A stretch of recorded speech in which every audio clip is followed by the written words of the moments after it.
This is why you need to know about Gandhi. He led a revolution not with force, but with firm resolve and non-violence.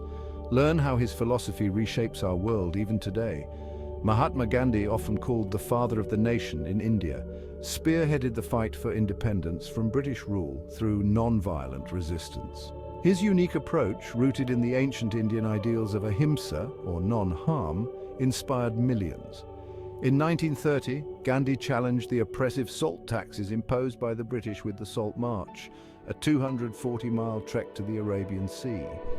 This act didn't just protest a tax, but ignited a widespread movement towards Indian self-rule. His methods were simple yet revolutionary: boycotts, strikes, and peaceful marches. Gandhi's influence didn't stop at India's borders. Figures like Martin Luther King Jr. and Nelson Mandela drew heavily from his philosophy. His legacy of non-violence became a global beacon for civil rights movements, proving that profound change could be achieved through peaceful means.